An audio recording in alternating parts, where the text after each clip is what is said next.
Hi everyone, welcome back. आज हम एक और थीम पर डिस्कशन करेंगे। अभी तक दो थीम कवर हो चुके हैं, internal security and Indian society plus human right issues. आज डिस्कशन हम करेंगे ज्योग्राफी थीम के ऊपर। जैसे मैंने आपको बताया था first day in the first theme itself कि आपकी ज्योग्राफी थीम जो है, the word mentioned in your syllabus in paper 2। तो ज्योग्राफी के अंदर बहुत सारी सब थीम्स हैं। तो सबसे पहले मैं आपको बता देता हूँ सब थीम्स कौन कौन सी है। अगर मैं ज्योग्राफी की बात करूँ तो ज्योग्राफी के अंदर there is a sub theme called as environment. Environment से क्वेश्चन आते हैं। There is a sub theme called as economic geography. Economic geography से आते हैं क्वेश्चन। आई टेल यू कौन कौन से क्वेश्चन आ रहे हैं। इकोनॉमिक ज्योग्राफी की एक और सब थीम है, दैट इज एग्रीकल्चर। यहां से भी क्वेश्चन आ रहे हैं। देयर इज अनदर सब theme of geography that is human geography. यहां से भी क्वेश्चन आ रहे हैं, human geography. Another question that was asked in geography theme that is agriculture. चलो एग्रीकल्चर इसी के अंदर आ गया। Environment, economic geography, human geography और रिसोर्सेज भी ले लेते हैं। Okay, resources and another is physical geography. ध्यान से सुन लो, ये डिवीजन कोई नहीं बताएगा।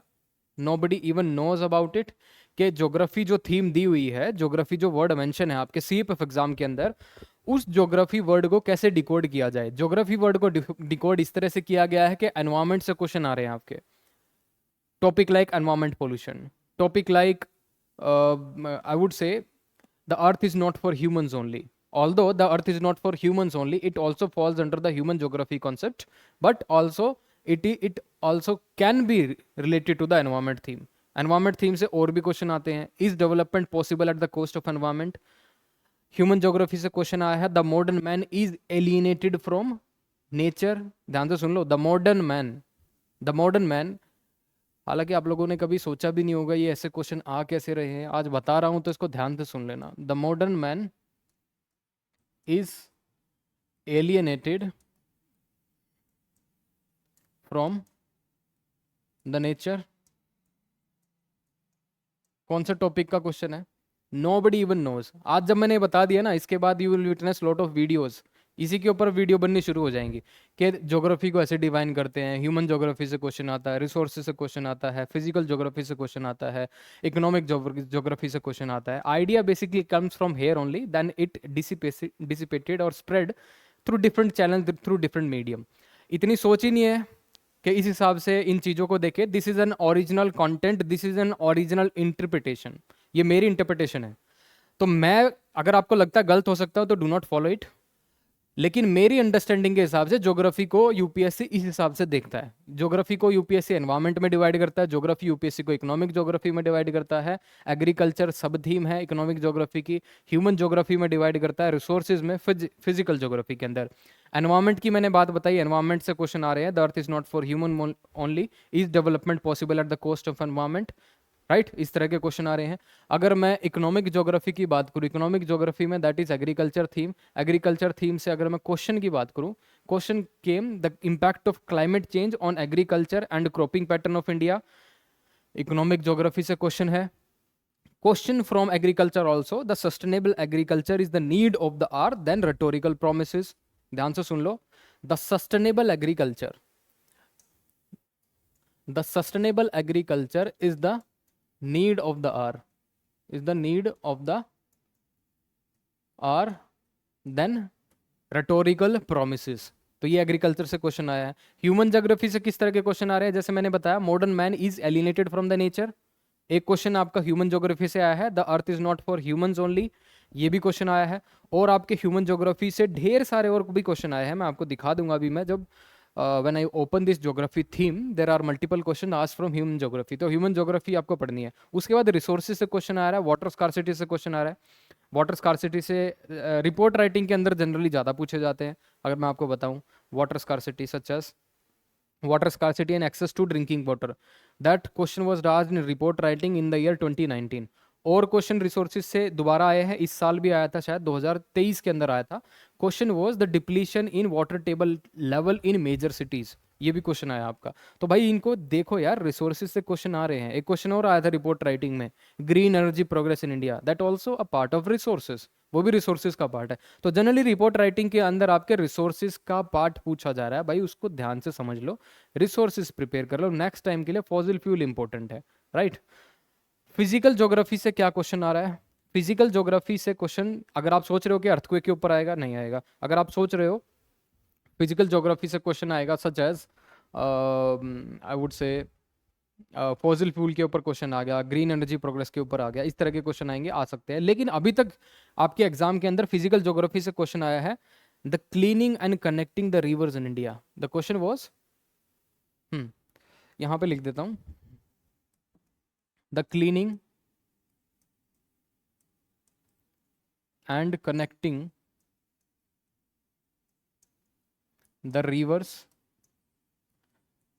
please forgive my handwriting, the rivers in India, although I can write better, लेकिन अभी मैं फ्लो में हूँ, अभी मैं आपको मैक्सिमम आइडियाज़ बताने जाता हूँ, तो मैं राइटिंग पे फोकस नहीं कर रहा, but you need to understand, you need to focus on the idea. Idea क्या दिया है मैंने? आइडिया इज फिजिकल ज्योग्राफी से इस तरह के क्वेश्चन आ रहे हैं, the cleaning and connecting the rivers in India. अगर मैं ज्योग्राफी में एक और चीज़ ऐड करना चाहूँ, अगर मैं इसमें डिजास्टर मैनेजमेंट और ऐड कर दूँ, तो एक और sub theme disaster management. Question आया, question was disaster management system in India, the role of military in disaster mitigation, दो क्वेश्चन आ चुके हैं। The role of military in mitigation of Uttarakhand flood, एक वो। एक क्वेश्चन आपका ये आया था disaster management system in India, ये भी आ चुका है। एक रिपोर्ट राइटिंग आई थी, report was the loss of lives and livelihoods due to recent flood, किसके अंडर डालोगे? डिजास्टर मैनेजमेंट के अंदर। The loss of lives and livelihoods due to recent flood. तो समझ में आ रहा है किस हिसाब से ज्योग्राफी से क्वेश्चन पूछे जा रहे हैं। अब हम देखते हैं सीएपीएफ 2024 के अंदर कौन से क्वेश्चन आए हैं। सीएपीएफ 2024 के अंदर क्वेश्चन देखो तो okay, topic number D, understand this, importance of tropical rain forest. अब importance of tropical rain forest किसके अंडर आएगा? Tropical rain forest, yes, this may be written in a physical geography के अंदर भी लिख सकते हो कि भाई फिजिकल ज्योग्राफी के अंदर है ये, प्लस ह्यूमन ज्योग्राफी के अंदर भी लिख सकते हो, क्योंकि ट्रॉपिकल रेन फॉरेस्ट के अंदर people also lives. Tropical rain forest is not only for the environment also, it is also useful for ecosystem services. Tropical rain forest से क्या होती है? बारिश होती है। ट्रॉपिकल रेन फॉरेस्ट से बहुत सारा टिम्बर पैदा होता है, रिसोर्सेज पैदा होते हैं, मेडिकल यूज के लिए भी यूज हो सकते हैं। Tropical rain forest also called as the lungs, right, lungs भी बोलते हैं। अगर हम ब्राजील की बात करें जहाँ पे अमेजन है, तो that also may fall in to the category of tropical rain forest to some extent, कुछ पार्ट उसका फॉल करता है वहाँ पे।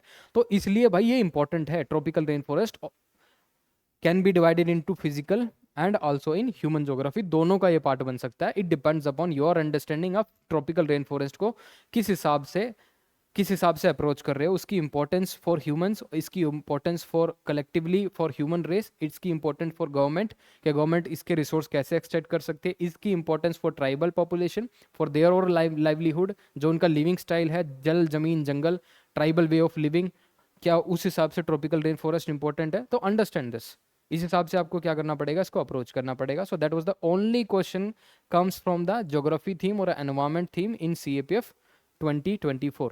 Now moving to the PYQs. Okay, these are the PYQs. Please look at this. PYQs देख लो ध्यान से। पहला PYQ है, ऑल्दो आप बोल सकते हो कि ये जो है सर एनवायरमेंट से डायरेक्टली रिलेटेड नहीं है, इसके अंदर लिखा है E waste the dark side of digital revolution. You would say sir E waste it is not only associated with the environment only, geography से तो एसोसिएटेड नहीं है, लेकिन ई वेस्ट जो है इट इज इम्पैक्टिंग डायरेक्टली और इनडायरेक्टली टू द एनवायरमेंट पे impact तो डाल ही रहा है। तो ई वेस्ट जो डार्क साइड है डिजिटल रेवोल्यूशन की, क्यों है आपको बताना पड़ेगा। कितना ज़्यादा ई वेस्ट जनरेट करता है इंडिया, कौन से रैंक पे है इंडिया की ई वेस्ट, अगर आप देखोगे रिसाइकल की कैपेसिटी कितना है, एनुअली कितना जनरेट करता है, कौन कौन सी मिनिस्ट्री उसके लिए रिस्पॉन्सिबल है, इसका वेस्ट जो I would say waste there is a word particular I would say कि वेस्ट रीजनरेशन बोलते हैं जिसको, या फिर वेस्ट डिस्पोजल प्रोग्राम जो होता है ई वेस्ट का, कहाँ कहाँ पे है इंडिया के अंदर। इंदौर के अंदर है शायद, there is a one particular some स्वच्छता केंद्र जो कि ई वेस्ट को हैंडल करता है, टैकल करता है। तो ई वेस्ट जो डार्क साइड है डिजिटल रेवोल्यूशन का, उसके ऊपर हमें फोकस करना है। अब इंडिया तो मूव कर रहा है डिजिटल इंडिया की तरफ, India is also moving towards E governance, India is also moving for digitization. अगर India digitization, digital governance, digital India की तरफ मूव कर ही रहा है, और इंटरनेट पेनिट्रेशन बहुत ज़्यादा है, लोग अडोप्ट कर रहे हैं स्मार्टफोन्स का, और हर साल, हर 2-3 साल के अंदर टेक्नोलॉजी जो है ऑब्सोलेट हो जाती है, नई टेक्नोलॉजी आती है, तो फ़ोन जो है लोग चेंज करते हैं, नया फ़ोन लेते हैं, नए हार्डवेयर पे स्विच करते हैं।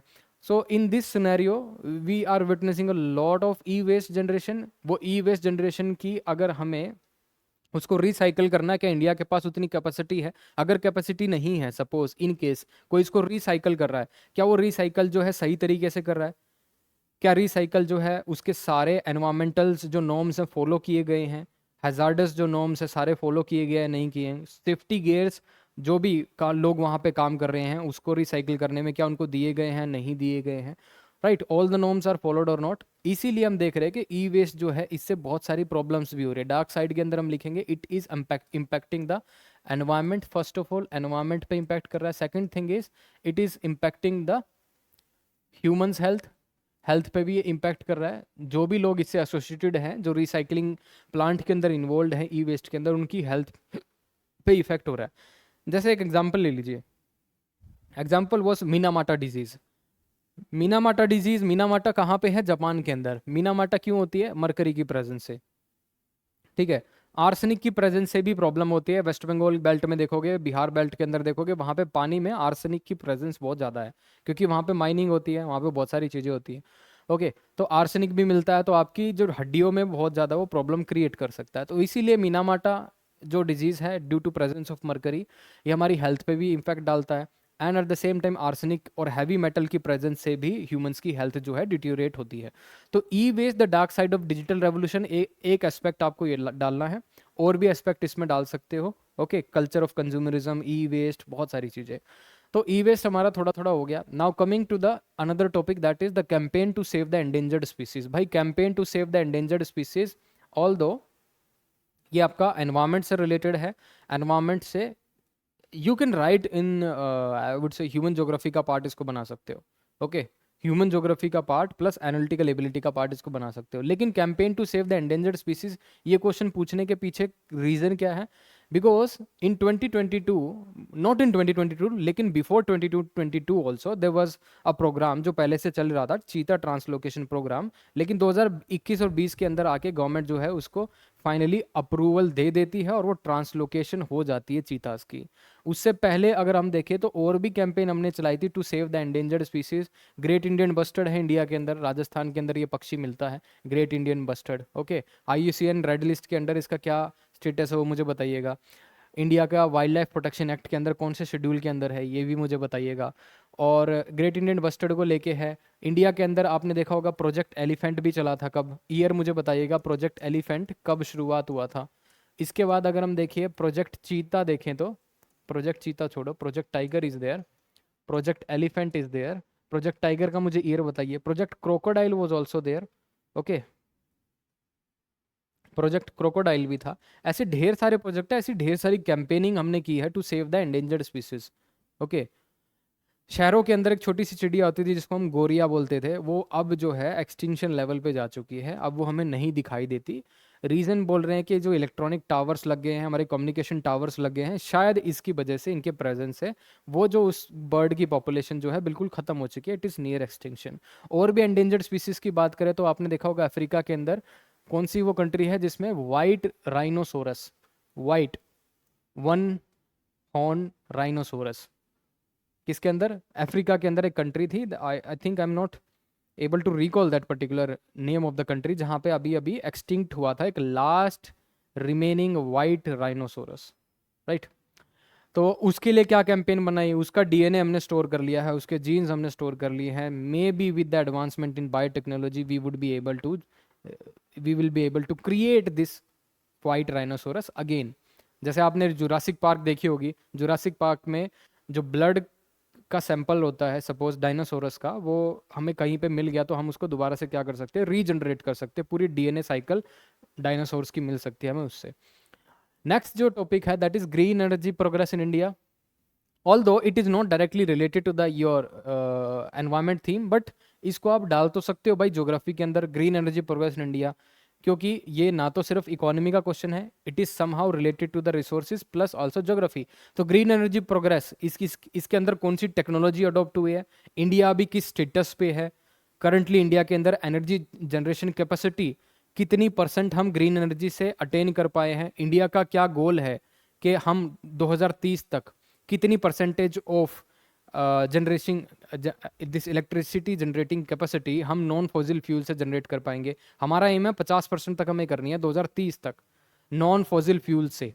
ओके, तो दैट इज आवर ऑब्जेक्टिव। तो green energy progress in India, India अभी अगर हम देखेंगे तो इलेक्ट्रिसिटी हम थर्मल पावर प्लांट के थ्रू कितना कर रहे हैं, इलेक्ट्रिसिटी हम आई वुड से विंड मिल के थ्रू कितना कर रहे हैं, न्यूक्लियर एनर्जी के अंदर कितना कर रहे हैं, और हाइड्रो एनर्जी के अंदर कितना कर रहे हैं, और बायो एनर्जी के अंदर कितना कर रहे हैं। तो all things fall under the category of green energy. Okay, इसको हम ग्रीन एनर्जी डाल सकते हैं। ग्रीन एनर्जी के फायदे क्या हो सकते हैं, और ग्रीन एनर्जी प्रोग्रेस में what are the challenges. Challenges is financial. अभी मैं कल परसों की रिपोर्ट थी जब मैंने आपको वो पर्टिकुलर पूरी बड़ी वीडियो दी थी अक्टूबर मंथ की, जिसमें मैंने एनवायरमेंट थीम को कवर किया था, उसमें लिखा गया था India required nearly 30 trillion dollar 30 trillion dollar India को चाहिए अगर इंडिया को सिर्फ मूव करना है नॉन फॉसिल फ्यूल से दूसरे फ्यूल की तरफ। लेकिन उसके साथ ही उसमें फाइनेंशियल कॉस्ट इंक्लूड नहीं है, financial cost of establishing certain green energy plants, जहां से ग्रीन एनर्जी बनेगी, उसकी कॉस्ट तो हमने डाली नहीं है। हमने ये डाला है कि अगर हमें उसे स्विच करना हो, अगर दूसरी तरफ हमें रेट्रोफिटिंग करना हो एग्जिस्टिंग थर्मल पावर प्लांट को, एग्जिस्टिंग स्टील इंडस्ट्रीज को, एग्जिस्टिंग डिफरेंट इंडस्ट्रीज को जो कि कोल पे डिपेंडेंट है एज अ फ्यूल, अगर हमें उसे चेंज करना हो, वहाँ का फ्यूल चेंज करना हो, वहाँ पे रेट्रोफिटिंग करनी हो, वहाँ पे फ्यूल्स जो है, यहाँ पे टेक्निक जो यूज़ हो रही है उसको चेंज करना हो, तो वहाँ पे एडिशनल मनी की जरूरत पड़ेगी। तो green energy progress in India, there is a one particular hurdle. Green energy progress in India, another hurdle would be the technology itself. We do not have that this I would say comparative technology. जो हमारी China से जो technology है that is cheaper comparatively to Indian technology. China से जो हम import करते हैं पैनल, वो हमें जबकि सस्ते पड़ जाते हैं अगर हम इंडिया में उसका मैन्युफैक्चरिंग करें तो इसीलिए चाइना जो है, China has more advantage in green energy progress, mainly in solar. India में वही सोलर पैनल प्रोडक्शन करने में चाइना से इंपोर्ट करने में भी महंगा पड़ता है। चाइना का इंपोर्ट बल्कि सस्ता है, इंडिया में वो जनरेट करना भी महंगा है। इसीलिए China is consider as a pioneer in solar infrastructure. Solar infrastructure में चाइना जो है पायनियर है। इंडिया अभी किसके अंदर काम कर रहा है, हाइड्रो मिशन के अंदर, नेशनल हाइड्रोजन मिशन। नेक्स्ट आते हैं urbanization is hazardous to human health. यही क्वेश्चन मैं कल कह रहा था जब इंडियन सोसाइटी में डिस्कस कर रहा था कि अर्बनाइजेशन बहुत इंपॉर्टेंट है, इसको पढ़ लो। अर्बनाइजेशन का इफेक्ट ह्यूमन्स पे क्या है वो आपको पहले ही दिखा दिया। Women empowerment is so far an urban phenomena. अब urbanisation is hazardous to human health. Human health के लिए कैसे हजार्डस है, बहुत सारे इंसिडेंट हुए हैं अर्बनाइजेशन को लेके। अर्बनाइजेशन से क्या क्या होता है, अर्बनाइजेशन से फॉल्टी अर्बनाइजेशन है तो क्या होगा, इलीगल कंस्ट्रक्शन होगी, लेक्स के ऊपर कंस्ट्रक्शन होगी, फिर फ्लड होती है। फॉल्टी अर्बनाइजेशन से क्या होता है, सीवरेज सिस्टम ठीक नहीं है। फॉल्टी अर्बनाइजेशन से क्या होता है, सिटी की जो कैरिंग कैपेसिटी है उससे कहीं ज़्यादा लोग वहाँ पे रहना शुरू कर देते हैं, अकोमोडेशन फैसिलिटी सही नहीं है, सीवरेज का इशू है। अर्बनाइजेशन का केस देखोगे तो यूपीएससी के अंदर जो केस हुआ था इन इन ओल्ड राजेंद्र नगर, जहाँ पे 3 स्टूडेंट्स की मौत हो गई थी in the basement when they were studying. तो वहाँ पे बहुत ज़्यादा बारिश हो गई थी और जिससे बेसमेंट में पानी भर गया था, क्योंकि वहाँ पे निकासी नहीं थी कि इतना सारा पानी जो है सीवरेज हैंडल कर पाए। तो इसीलिए urbanization is hazardous to human health. That is the only one story which I have pictured. Kerala flood की बात कर सकते हो अर्बनाइजेशन में, आप बेंगलोर फ्लड की बात कर सकते हो अर्बनाइजेशन में, आप ये बात कर सकते हो in urbanization we have witness air pollution also such as in Delhi.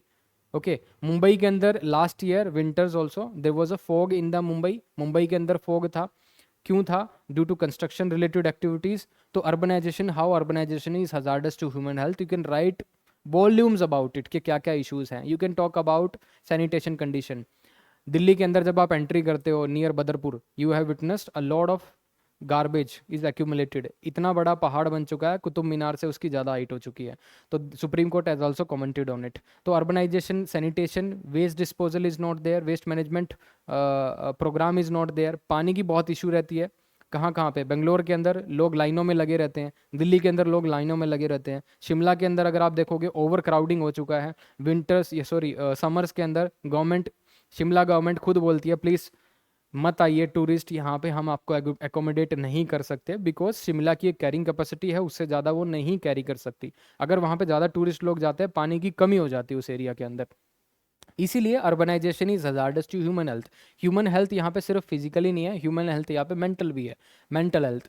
तो मेंटल हेल्थ भी इंपैक्ट हो रही है। अर्बन एरियाज़ के अंदर लोग आइसोलेशन में रहते हैं, लोगों को अगर आप देखोगे एयर पोल्यूशन से ग्रस्त है, लोगों की फिजिकल जो लेवल है, फिजिकल इंडिकेटर्स हैं, हेल्थ इंडिकेटर्स है, वो डिग्रेड हो रहे हैं। खाना अच्छा नहीं है, पॉइजनस फूड मिलता है। फूड अगर आप देखोगे दिल्ली के अंदर it is not well of good quality comparatively. अगर आप देखो in villages food is of better quality, वहाँ पे इतना फर्टिलाइजर्स यूज़ नहीं करते हैं। लेकिन आसपास अगर पेरिफेरी पे देखोगे दिल्ली के, food is not of genuine quality. तो urbanization is hazardous to human health, in this way you can connect with it. Next is emerging threat to India's internal security. ये मैंने यहाँ पे धक्के से इसको डाल दिया है, ऑल दो इसमें सिर्फ एक चीज़ मुझे मेंशन करनी थी, urbanization sorry emerging threats to India's internal security में आपको ये डालना था। There is a certain threats that is called as climate change. So climate induced disaster such as flood, climate induced disaster such as cyclones, climate induced disasters such as droughts, these are also considered as threat to India's internal security। और भी इसके अंदर बात कर सकते हो, शायद आप इसमें सुनामी की बात कर सकते हो, that is not climate induced but it is a nature induced. Okay, climate induced नहीं है वो। तो एमर्जिंग थ्रेट कैसे इंडिया की इंटरनल सिक्योरिटी के लिए खतरा है। अगर मानसून डिले होता है तो क्या होगा, फूड सिक्योरिटी के लिए बहुत बड़ा खतरा हो सकता है। You need to understand food security के लिए कैसे खतरा हो सकता है अगर मानसून डिले होता है तो that is also a threat to India's internal security, अगर देश के अंदर फूड सिक्योरिटी नहीं है तो। Next is the earth is not for humans only. ये आपका ह्यूमन ज्योग्राफी का क्वेश्चन है, ध्यान से इसको देख लो। किस टाइप का क्वेश्चन है आपका, ये आपका ह्यूमन ज्योग्राफी का क्वेश्चन है। The earth is not for humans only, human geography का क्वेश्चन है। क्या हुआ था 2019 के अंदर, 2019 के अंदर बहुत सारी ऐसी सेंसिटिव चीजें हो चुकी थी related to wildlife, human animal conflict बहुत ज़्यादा था 2019 के अंदर। Tigers, man eater tiger was there in, I think that was in Maharashtra. Okay, Maharashtra और कर्नाटका के बॉर्डर में घूम रहा था एक मैन ईटर। अभी भी हमने देखा है in UP Barua, there was one particular place in UP Barua, UP था बिहार था मुझे अभी कंफर्म नहीं है। सो वहाँ पे there was a one particular pack of wolf, वहाँ पे भेड़ियों का एक पूरा का पूरा पैक था जो लोगों के या तो आई वुड से उनके एनिमल्स को उठा ले जाते थे, या फिर वहाँ पे कई सारी मौतें भी हुई थी। तो these wolves they are attacking small children and old age people. तो the earth is not for humans only, we can also tell it कि इन जो ह्यूमंस होते हैं they are encroaching in to the territory of this wild life. लेकिन इन पे allegation लगाया जाता है this wild life is coming in to the territory of humans, क्योंकि ह्यूमंस बाय नेचर एक्सपेंड करते हैं, अर्बन एरियाज एक्सपेंड कर रहे हैं, अर्बन एरियाज एक्सपेंड होकर विलेजेस तक जा रहे हैं, विलेजेस और भी एक्सपेंड करके फॉरेस्ट तक जा रहे हैं, राइट। तो the earth is not only for humans only. जहाँ पे हम रेलवे लाइन का कंस्ट्रक्शन कर देते हैं सपोज किसी एरिया के अंदर, अगर वो फॉरेस्ट से गुजरती है, तो इन रेलवे लाइंस पे हमने देखा कई बार एलिफेंट जब क्रॉस करने की कोशिश करते हैं तो रेल यहाँ से आती है, and we have witness lot of collision also. collision is not only limited to elephants also, collision is also with the leopard, collision is also with the tigers। छोटे छोटे बच्चे थे टाइगर के, कब्स थे, वो भी क्या है ट्रेन ने उनको डैमेज किया। तो कैटल भी होती हैं कई बार, रेल की पटरी पे कैटल भी आपने देखा होगा। तो the earth is not for humans only, ये चीज़ें हमने इसमें लिखने की जरूरत है। उसके बाद main water scarcity and access to drinking water, it falls under the category of resources, ये रिसोर्सेज वाली कैटेगरी में फॉल करता है। Cleaning and connecting the rivers in India, physical geography of India से कनेक्ट कर लेना इसको कि क्लीनिंग और connecting the rivers in India, अगर हम रिवर्स को कनेक्ट करेंगे उसके क्या इशू आएंगे। एक तो बेनिफिट आपको बताना है, कनेक्टिंग करने के क्या बेनिफिट हो सकते हैं रिवर्स को। अगर कोई एरिया सरप्लस है, जैसे ब्रह्मपुत्र रिवर सिस्टम और Ganga river system, it is generally surplus है, ठीक है, पेरिनियल सिस्टम है, साल भर आपको उसमें पानी मिलता है। लेकिन एट द सेम टाइम जो डिफरेंट वाटर सिस्टम है, अगर आप नीचे डाउन साउथ जाओगे तो वहाँ पे गोदावरी हो गया, उसके बाद कृष्णा हो गया, वहाँ पे पेरिनियल नहीं है, मतलब साल भर पानी नहीं मिलता आपको उसके अंदर, हमें वहाँ पे स्टोर करना पड़ता है। तो रिजर्वियर हैं, बड़े बड़े डैम्स बनाए गए हैं। तो अगर हम सरप्लस वाटर सिस्टम से पानी अगर हम ट्रांसफ़र कर दे डेफिशिट जहाँ पे है, तो फायदे की बात है ना, फायदे की बात ही है। इसीलिए केन बेतवा प्रोग्राम बनाया हुआ है, इसीलिए बहुत ज़्यादा इंटरलिंकिंग प्रोग्राम और भी हैं।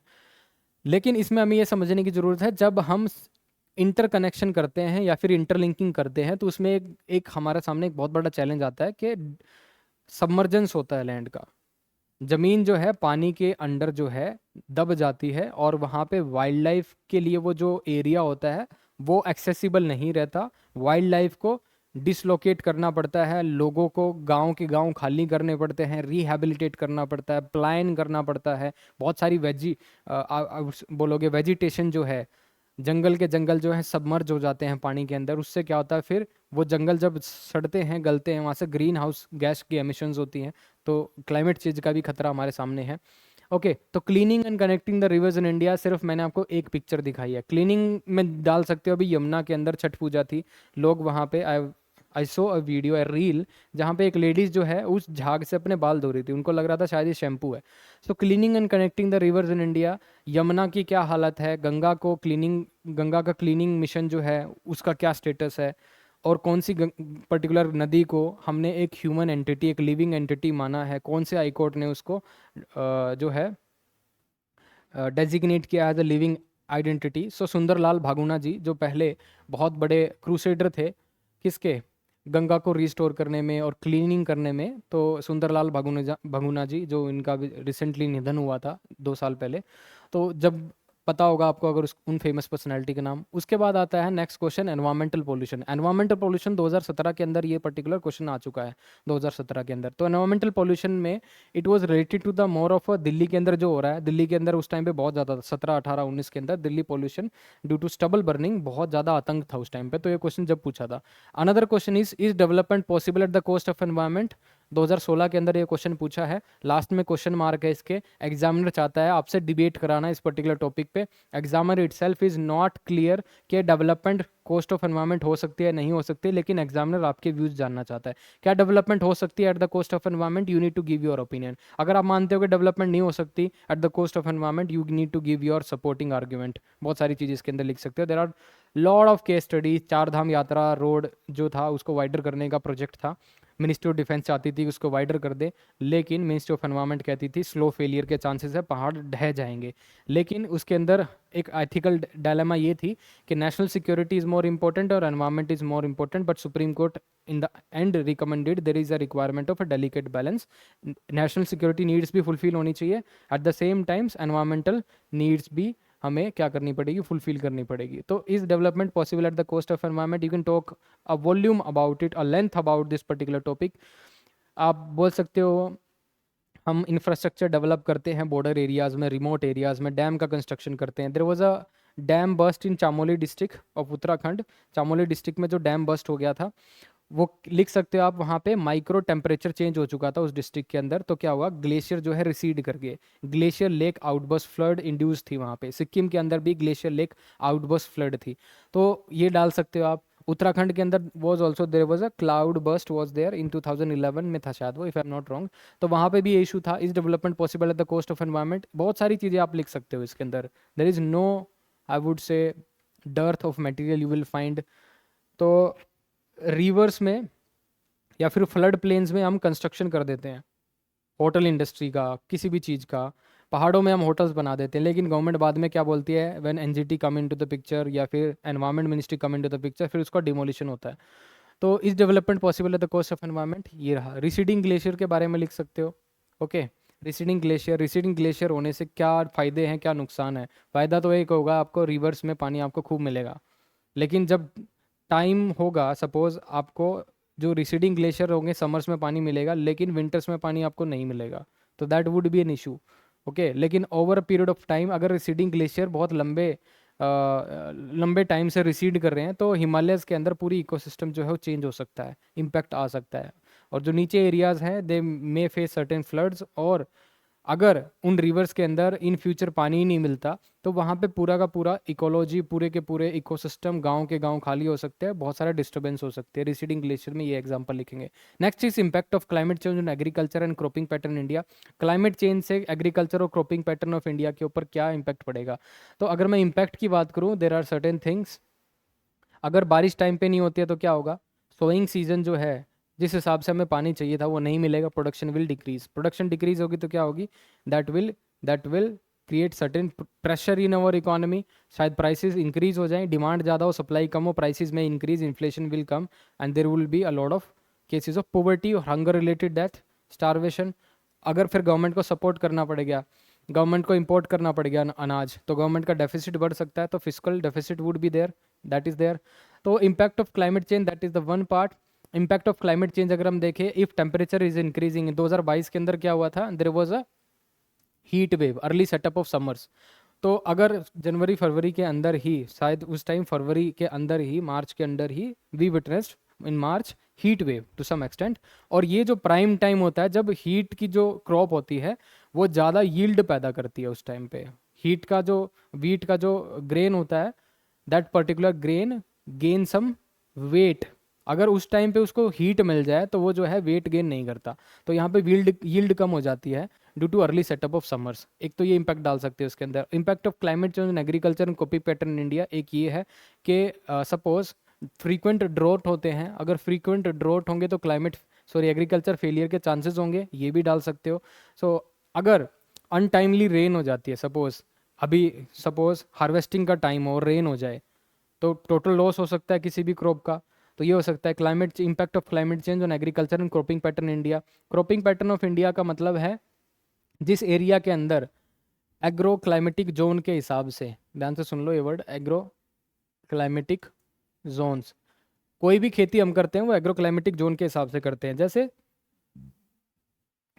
पैडी है जिसको हम राइस बोलते हैं, so paddy is generally suitable for those areas जहाँ पे आपको राउंड द ईयर पानी मिले, थ्रू आउट द ईयर। और ये कौन से एरियाज होते हैं, डेल्टा के एरिया, जहाँ पे नदी आसपास हो, डेल्टा हो, ठीक है, डेल्टा एक एरिया। तो साउथ इंडिया में ये कामयाब है, कर्नाटका हो गया, तमिलनाडु हो गया, बंगाल हो गया, बिहार हो गया, जहाँ पे फ्लड आती रहती है। तो in these area paddy is fine. But in certain areas, अगर आप दूसरे एरियाज की बात करोगे, areas such as Punjab, area such as Haryana, Haryana is there, Punjab is there, जहाँ पे धान की खेती होती है। लेकिन पानी कहाँ से आता है, पानी हम इरिगेट करते हैं, पानी हम कहाँ से लेके आते हैं, ग्राउंड वाटर एक्सट्रैक्ट करते हैं। ग्राउंड वाटर एक्सट्रैक्ट करोगे तो क्या होगे, ग्राउंड वाटर डिप्लीशन होगा, वाटर टेबल का डिप्लीशन होगा। कई जगह हमने देखा है वहाँ पे एनवायरमेंटल इश्यूज क्रिएट होने शुरू हो गए हैं, काफ़ी एरिया के अंदर सैलिनिटी से लेके, उस एरिया में वाटर डिप्लीशन से लेके, वहाँ पे बहुत सारी और प्रॉब्लम्स होती हैं। तो हमें क्लाइमेटिक और agro climatic zone suitable crops करनी चाहिए। हरियाणा और पंजाब के अंदर धान की खेती, या वेस्टर्न यूपी के अंदर धान की खेती ठीक नहीं है, वो हम वहाँ पे कर रहे हैं क्योंकि वहाँ पे हम वाटर टेबल को क्या कर रहे हैं, एक्सप्लॉइट कर रहे हैं। Okay, that is there. Another question is the development versus displacement debate. Development versus displacement debate की बात करें, डेवलपमेंट सही है या डिस्प्लेसमेंट? देखो, कुछ डेवलपमेंट के लिए अगर हम देखें वहाँ पे डिस्प्लेसमेंट करनी जरूरी होती है। सपोज अगर हमें रिसोर्स एक्सट्रैक्ट करने हैं, सपोज कोल का एक्सट्रैक्शन करना है, कहाँ से एक्सट्रैक्ट करना है, in coal mining area, Jharkhand, okay, Chhattisgarh, इन एरिया से। तब हम कोल का एक्सट्रैक्शन करते हैं, suppose this is a one particular पहाड़, सपोज यहाँ पे ऑलरेडी एक विलेज है, यहाँ पे लोग रह रहे हैं, there is a one particular village A. Government ने क्या किया, मिनिस्ट्री ऑफ जियोलॉजी और मिनिस्ट्री ऑफ अर्थ साइंस ने यहाँ पे क्या किया, इस पर्टिकुलर एरिया को मैप किया। यहाँ पे मैप करने के बाद पता चला यहाँ पे कोल के रिसोर्सेज बहुत ज़्यादा है। फिर क्या किया, यहाँ पे कोल के रिसोर्सेज बहुत ज़्यादा है तो गवर्नमेंट ने बोला इनको कंपनसेशन दे देंगे, इनको रिहेबिलिटेट कर देंगे, दूसरी पहाड़ी पे जाके रहने लग गए। Over a period of time ये जो पहाड़ी है इसका एक्सट्रैक्शन होना शुरू हुआ, इसका एक्सप्लॉयटेशन रिसोर्सेज का हुआ, सस्टेनेबल तरीके से हुआ, कोई प्रॉब्लम नहीं है। लेकिन अब ये क्या होगी, ये जो माइंस है इनके अंदर कोल जो है खत्म हो चुका है। अब गवर्नमेंट क्या करेगी, दूसरी पहाड़ी को सर्वे करना शुरू कर दिया। दूसरी पहाड़ी पे ये लोग जो है 20 साल से रह रहे हैं, 20 साल में इन्होंने जैसे जैसे अपना इकोसिस्टम बनाया, लेकिन गवर्नमेंट अब बोल रही है कि अब इस पहाड़ी के अंदर भी क्या है, खनिज है, हमें ये पहाड़ी भी चाहिए। तो फिर क्या होता है, रिवोल्ट होता है। कई बार क्या हुआ है, रिहेबिलिटेशन जब करते हैं इन गाँव वालों को पैसा भी नहीं मिलता, प्रॉपर रिहेबिलिटेशन भी नहीं होता। तो यही है कि डेवलपमेंट वर्सेज डिस्प्लेसमेंट डिबेट है। जब हम डेवलपमेंट करते हैं एक एरिया के अंदर, सपोज केन बेतवा प्रोजेक्ट है, इंटरलिंकिंग प्रोजेक्ट है, तो वहाँ पे डिस्प्लेसमेंट किस किस की होगी, गाँव के गाँव डिस्प्लेस होंगे, वाइल्ड लाइफ डिस्प्लेस होगी, लोग डिस्प्लेस होंगे, बहुत सारी चीज़ें डिस्प्लेसमेंट हमें देखने को मिलेंगी।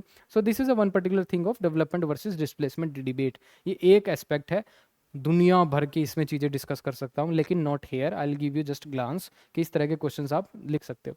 Next is modern man alienated from nature, 2004 के अंदर आया था, ह्यूमन ज्योग्राफी से क्वेश्चन आया था। ह्यूमन जोग्राफी से क्वेश्चन आया था, ह्यूमंस का पर्सपेक्टिव जानना चाहता है क्या मॉडर्न मैन जो है एलिनेट हो चुका है नेचर से? Can you would you justify this statement? I would justify this statement के maximum number of time we have seen कि मॉडर्न मैन जो है नेचर से एलिनेट हो चुका है। आज मॉडर्न मैन की कोई भी लाइफस्टाइल जो है नेचर से रिजेंबल नहीं करती और नेचर से इंटरकनेक्टेड नहीं है। रहना apartments, high rising buildings, travel करना गाड़ी, और उसके साथ खाना artificial, okay, pre cooked food आता है उसी को खाना बहुत बार। So modern man is basically alienated from nature. Agriculture करता था, आज वो कुछ और करता है, सर्विस सेक्टर करता है। तो most of the things you can write in favour of this particular statement, yes modern man is basically alienated from nature but to some extent after certain period of time. जो आदमी की जो roots हैं वो आपको पता है ज़मीन से ही जुड़ी हैं। फिर वो क्या करता है, रिटायरमेंट के बाद वो खेती करना शुरू करता है, ऐसे एरियाज़ में जाके रहना शुरू करता है जहाँ पे शांति हो। दोबारा फिर वो रूट्स से जुड़ना चाहता है। तो जितना जल्दी आप रूट्स से जुड़े रहोगे जितने लंबे टाइम तक, उतना बेनिफिट है। नेक्स्ट क्वेश्चन है the progress at what cost और progress at all cost. That was the question जो मैं भूल रहा था।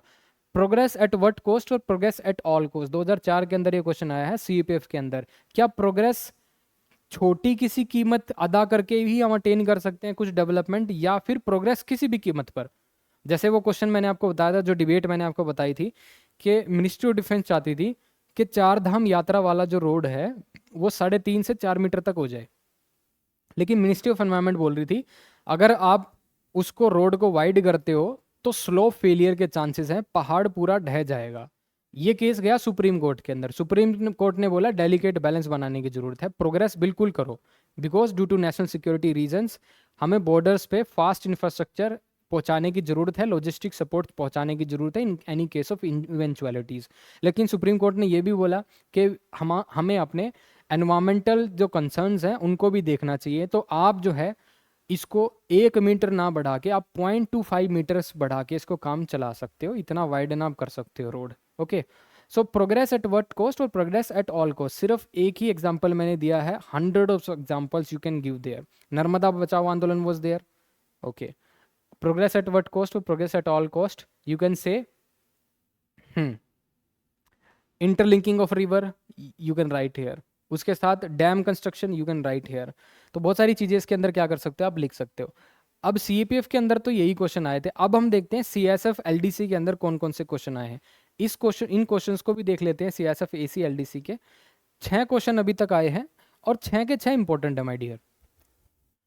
पहला क्वेश्चन है sustainable development for a greener future. तो सस्टेनेबल डेवलपमेंट पे क्वेश्चन आ चुका है, तो एनवायरमेंट से क्वेश्चन पूछा है इसने सीएसएफ एसी एलडीसी के अंदर इन paper 2 sustainable development for a future for a greener future 2021 में आया। Another question was asked by UPSC in CSF LDC exam, that was global warming and international cooperation. भाई international cooperation की तो आप पूछो ही मत, हर दूसरे दिन कोई समिट होती है। पेरिस क्लाइमेट डील से लेके अभी तक बहुत सारी समिट हो चुकी हैं। रियो समिट जब 1991 में हुई थी उसके बाद से तो दुनिया भर की समिट्स हो चुकी हैं। तो इंटरनेशनल कोऑपरेशन ग्लोबल वार्मिंग पे कितना है और कितना नहीं है ये आपको पता होना चाहिए। क्या हमें ग्लोबल वार्मिंग से लड़ने के लिए इंटरनेशनल कोऑपरेशन की जरूरत है या नहीं है? First of all understand this, क्योंकि ये ग्लोबल प्रॉब्लम है। ग्लोबल प्रॉब्लम के लिए हमें ग्लोबल सपोर्ट चाहिएगा, और ग्लोबल सपोर्ट हमें मिल रहा है नहीं मिल रहा है इन टर्म्स ऑफ फाइनेंसिस क्या हमें मिल रहे हैं। There is a report says that अगर हमें क्लाइमेट चेंज अडेप्टेशन करना है तो हमें इतने पैसों की ज़रूरत पड़ेगी, और अभी हमारे पास पर्टिकुलरली उसका 5 या फिर 2% भी नहीं है। ओके, तो climate finance is there, climate adaptation fund is required, तो वहाँ पे इंटरनेशनल कोऑपरेशन नहीं हो रहा है। इंटरनेशनल कोऑपरेशन की अगर हम बात करें तो टेक्नोलॉजी ट्रांसफ़र नहीं हो रहा है। जो अगर आप देखोगे जो there is a cutting edge technology जिसको हम बोलते हैं वो वेस्टर्न कंट्रीज़ के पास है, but these technologies are not shared with developing countries such as India and some South Asian countries, उनके साथ वो टेक्नोलॉजी शेयर नहीं हो रही है। तो इंटरनेशनल कोऑपरेशन ना तो फाइनेंसिस में है, इंटरनेशनल कोऑपरेशन ना तो टेक्नोलॉजी एक्सचेंज के अंदर है, नॉट देयर, और international cooperation not even to climate mitigation fund यहाँ पे भी नहीं है। ओके, यहाँ पे भी नहीं है। और भी एरियाज हैं जहाँ पे हम बात कर सकते हैं on international cooperation global warming, but time नहीं है। वेस्ट नोट वांट नोट, ये आपका एक एब्स्ट्रैक्ट टॉपिक है, हालांकि मैंने इसको एनवायरनमेंट के अंदर डाला है, लेकिन waste not want not is not only limited to it is not only limited to environment, आप इसको बहुत सारी चीज़ों में और कर सकते हो यूज़। जैसे वेस्ट नोट वांट नोट, अगर आपका हिंदी में इसको कन्वर्जन करोगे तो हिंदी में कन्वर्जन इसका थोड़ा सा ट्रिकी है। आ, आज की बचत कल की खुशहाली, इस हिसाब से है। तो एक स्टूडेंट ने एग्जांपल दिया था जब हम ऑनलाइन क्लास कर रहे थे, तो समबडी हैज सेड दैट अगर हम आज गर्ल चाइल्ड को बचाते हैं, बेटी बचाओ बेटी पढ़ाओ पढ़ाने की स्कीम के अंडर अगर हम बच्चियों को बचाते हैं तो कल हमारे लिए क्या होगा, बहुत सारी खुशहाली लेके आएंगी वो। जेंडर पैरिटी रहेगी, सेक्स रेशो मेंटेन रहेगी, इकोसिस्टम पूरा जो हमारा बैलेंस रहेगा, बहुत सारी चीज़ें बैलेंस रहेगी, सोसाइटी बैलेंस रहेगी। तो ये उन्होंने इंडियन सोसाइटी से कनेक्ट कर दिया था, वो मुझे बहुत अच्छा लगा। तो वेस्ट नोट वांट नोट आप इसको रिसाइकलिंग से भी कन्वर्ट कर सकते हो, सस्टेनेबल डेवलपमेंट से कनेक्ट कर सकते हो, और भी बहुत सारी चीज़ों से आप इसको कनेक्ट कर सकते हो। डायरेक्टली एक क्वेश्चन आया, देखो, क्लीनिंग गंगा एक पॉसिबल मिशन 2015 के अंदर आया था, और सीएपीएफ में क्वेश्चन कौन सा आया था, cleaning and connecting the rivers in India, the rivers in India. तो ये सीपीएफ में क्वेश्चन आ चुका है, cleaning and connecting the rivers in India. Okay, a possible mission. तो cleaning Ganga a possible mission CSF AC exam में आया 2015 के अंदर, सेम थीम में सीएपीएफ एग्जाम के अंदर आ गया। नेक्स्ट क्वेश्चन देखो, inclusive growth challenges and strategy. हालांकि this is the question of my dear, first of all economy का क्वेश्चन है, यहाँ पे मैंने इसको डाल दिया क्योंकि मैं छोटी सी चीज़ इसके अंदर कन्वर्ट करना चाहता है एनवायरमेंट में। लेकिन मैं चलो इसको अभी नहीं डिस्कस करता कि इंक्लूसिव ग्रोथ का कौन सा फैक्टर होगा। इंक्लूसिव ग्रोथ से यहाँ से मतलब थोड़ा सस्टेनेबल ग्रोथ से। ओके, हालांकि इंक्लूसिव ग्रोथ का मतलब है every marginalized section of the society need to be taken care of. Climate change is the result of human misdeed, that is the core environment. Climate change जो है वो human की मिसडीड से हुआ है। क्लासिकल क्वेश्चन है, एनवायरनमेंट से है, डायरेक्ट है, असर्टिव क्वेश्चन है। एग्जामिनर चाहता है कि इसको सपोर्ट करो। एग्जामिनर चाहता है कि जो आज के टाइम में क्लाइमेट चेंज हो रहा है, it is due to anthropogenic activities. जो भी हम कार्बन एमिशन कर रहे हैं, चाहे हम ट्रांसपोर्ट फैसिलिटीज़ में, चाहे हम कंस्ट्रक्शन में जो यूजेस कर रहे हैं, ठीक है, जितना भी वहाँ पे एमिशन होता है फ्यूल का या फिर कार्बन का, उसके लिए ह्यूमंस रिस्पॉन्सिबल है। इंडस्ट्री सेटअप हो गई, इंडस्ट्रियल रेवोल्यूशन हो गया, all things are done by humans. So it's a anthropogenic change. Okay, it's a anthropogenic era. Okay, तो ये था भाई आपका environment, geography, agriculture, economic geography, human geography. तो चीज़ें आपको समझ में आई होगी, ऐसे ही आपको देखना है। तो मेजर थीम मैं बता देता हूँ कौन कौन सी आ रही हैं जो आपको प्रिपेयर करनी चाहिए लास्ट में, जैसे हम हमेशा करते हैं।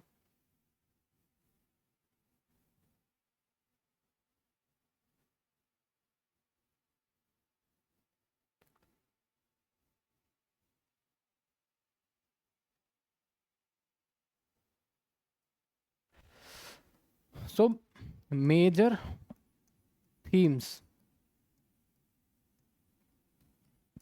इन ज्योग्राफी फॉर पेपर 2 कौन कौन सी है? पहले मैंने आपको बताया, सबसे पहले major themes in geography in paper 2, पहला है सबसे पहले एनवायरनमेंट। व्हाट? एनवायरनमेंट। और एनवायरनमेंट से कौन कौन से क्वेश्चन आ रहे हैं अभी मैंने बताया, इस प्रोग्रेस एट सम कॉस्ट और प्रोग्रेस एट ऑल कॉस्ट। तो प्रोग्रेस वाला क्वेश्चन था, और कौन सा क्वेश्चन था एनवायरनमेंट से? Is modern man alienated from the nature, modern man वाला क्वेश्चन था। और कौन सा क्वेश्चन था? सस्टेनेबल डेवलपमेंट से क्वेश्चन था, is development possible at the cost of environment. तो सस्टेनेबल डेवलपमेंट में इसको लिख देता हूं, सस्टेनेबल डेवलपमेंट। एक क्वेश्चन यहां से है। और ओके, उसके बाद the earth is not for humans only, वो भी है, बहुत सारे क्वेश्चन है। एनवायरनमेंट के बाद अगर मैं इसमें लिखूं तो इकोनॉमिक ज्योग्राफी के 2-3 क्वेश्चन देख लेते हैं। इकोनॉमिक ज्योग्राफी से, इकोनॉमिक ज्योग्राफी का जो क्वेश्चन था आपका, एग्रीकल्चर से क्वेश्चन आ रहा था। एग्रीकल्चर से क्वेश्चन कौन कौन से थे? Sustainable agriculture is the need of the hour, then rhetorical promises, climate change and the impact of climate change on agriculture and the cropping pattern of India. एक क्वेश्चन वहां से आया है, तो यहाँ से भी आ रहा है। उसके बाद एनवायरमेंट से आपके और कौन से क्वेश्चन आ रहे हैं? अर्बनाइजेशन, जो अर्बनाइजेशन का हैजार्ड है वहाँ से। और एनवायरनमेंट में और ज्योग्राफी के अंदर कौन कौन से टॉपिक है disaster management is there, disaster management से क्वेश्चन आ रहे हैं, इकोनॉमिक ज्योग्राफी से क्वेश्चन आ रहा है, ह्यूमन ज्योग्राफी से क्वेश्चन आ रहा है, अर्बनाइजेशन के मुद्दे आ रहे हैं। भाई इनको समझ लो आप, यहाँ से बार बार टॉपिक आ रहे हैं, ये मेन थीम है आपके एनवायरनमेंट की, इन्हीं को पढ़ा करो, ठीक है। रिसीडिंग ग्लेशियर, एनवायरमेंटल पॉल्यूशन, इस तरह के क्वेश्चन आ रहे हैं, ठीक है। वाटर स्कार्सिटी, ये क्वेश्चन आ रहा है। जब तक आप इन बेसिक मुद्दों को नहीं करोगे काम चलेगा नहीं। इस साल कौन सा क्वेश्चन आया था, the importance of tropical rain forest, importance of tropical rain forest. तो बेसिक चीज़ें हैं, बेसिक चीज़ें आपको प्रिपेयर करनी पड़ेगी। यहाँ पे मैं आपको बेसिक ओरिएंटेशन दे रहा हूँ। अगर आपको ये चीज़ें डीप में समझनी है तो you can become a part of समाधान 4.0। बहुत ही इंटरेस्टिंग बैच है, फीचर्स बहुत हैं इसके, यहाँ बताऊँगा तो शाम हो जाएगी। 10 मिनट में तो मैं इसके फीचर भी नहीं बता सकता, इतने फीचर्स है इसके अंदर। पेपर 2 आपका बहुत कॉम्प्रिहेंसिवली प्रिपेयर हो जाएगा। अगर इसका पार्ट बनना चाहो तो मैं आपको डिस्क्रिप्शन में मैं आपको मैसेज डाल दूंगा, वहाँ से आप उसको क्या कर सकते हो, कनेक्ट कर सकते हो, एक्सेस कर सकते हो और मेरे साथ जुड़ सकते हो, मुझसे डाउट पूछ सकते हो, लाइव क्लासेस का पार्ट बन सकते हो। So this is all, thank you.